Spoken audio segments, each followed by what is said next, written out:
علی بھی اگلا سوال ہے، میں پولٹری کا بزنس شروع کرنا چاہتا ہوں، لیکن اکثر سننے میں آیا ہے کہ فارمی مرغیاں مضر صحت ہیں، ایسی صورتحال میں کیا پولٹری کا بزنس حلال ہوگا؟ اچھا شکر ہے، یہی سننے میں ہمیں تو کہتے ہیں جی فارمی جڑی مرغی ہے نہ ادھر ماں نہ پیو تو اس سے پوچھے جو آپ دیسی مرغی ہیں ان کے ماں باپ کی تحقیق کر کے آپ کھا رہے ہوتے ہیں؟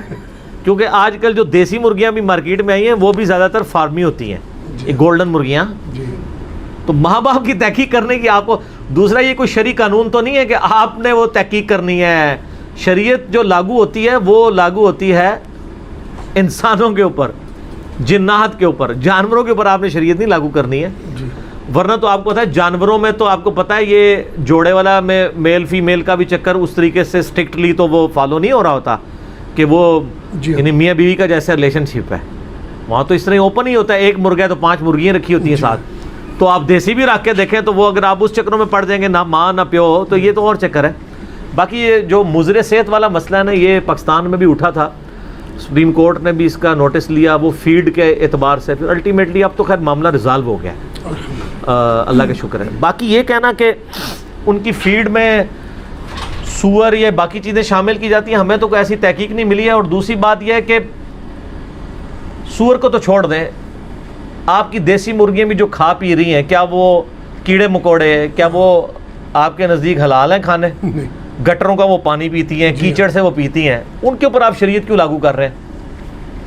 الا یہ کہ ان کو جو اسٹیرائڈز دیے جاتے ہیں اس کے کوئی فزیکل نقصانات نہ ہوں تو وہ زیادہ کھانے میں تو ہے نقصان، یہ تو بات صحیح ہے. Access of every thing is bad. وہ تو آپ کوئی بھی گوشت، آپ چھوٹا گوشت بھی زیادہ کھائیں، موٹا گوشت بھی زیادہ کھائیں، حالانکہ یہ سنت بھی ہے. موٹا گوشت سنت ابراہیمی ہے، وہ بنا ہوا بچڑا لے آئے تھے، قرآن میں آتا ہے. چھوٹا گوشت بخاری مسلم میں نبی علیہ السلام کا پسندیدہ تھا. لیکن یہ بھی آپ اگر گوشت ہی گوشت صرف کھاتے رہیں تو یہ بھی آپ کے لیے مضر صحت ہے، تو اس کی وجہ سے وہ چیز تو حرام نہیں ہو جائے گی. پولٹری کا بزنس بالکل جائز ہے، کر سکتے ہیں. اور اس میں 2 طرح کی آپ کو پتا نا مرغیاں ہیں، ان کی جینیٹک ایک انہوں نے یعنی بایولوجیکل فارمیشن ہے. ایک مرغی وہ ہے جو لیئر کہلاتی ہے، لیئر وہ ہے جو انڈے دیتی ہیں، اور وہ جب مارکیٹ میں آتی ہے وہ اتنی بڑی بڑی ہوتی ہیں مرغیاں، وہ بالکل انڈے دے کے فارغ ہو جاتی ہیں. 5-5 کلو کی 6-6 کلو کی بھی ہوتی ہیں، اور گوشت ان کا کھانے کے قابل نہیں ہوتا، اسی لیے وہ بہت سستی بکری ہوتی ہے. پاکستان میں پولٹری کے بزنس کی یہ برکت ہے کہ چھوٹا گوشت آپ کو آج 1000 روپے 1200 روپے کلو مل رہا ہے، ورنہ یہ آپ کو 10,000 روپے کلو مل رہا ہوتا. اس وقت پریکٹیکلی پاکستان میں دال سب سے زیادہ سستی مرغی ہے. ظاہر اس بزنس کی وجہ سے ہی ہوا ہے نا.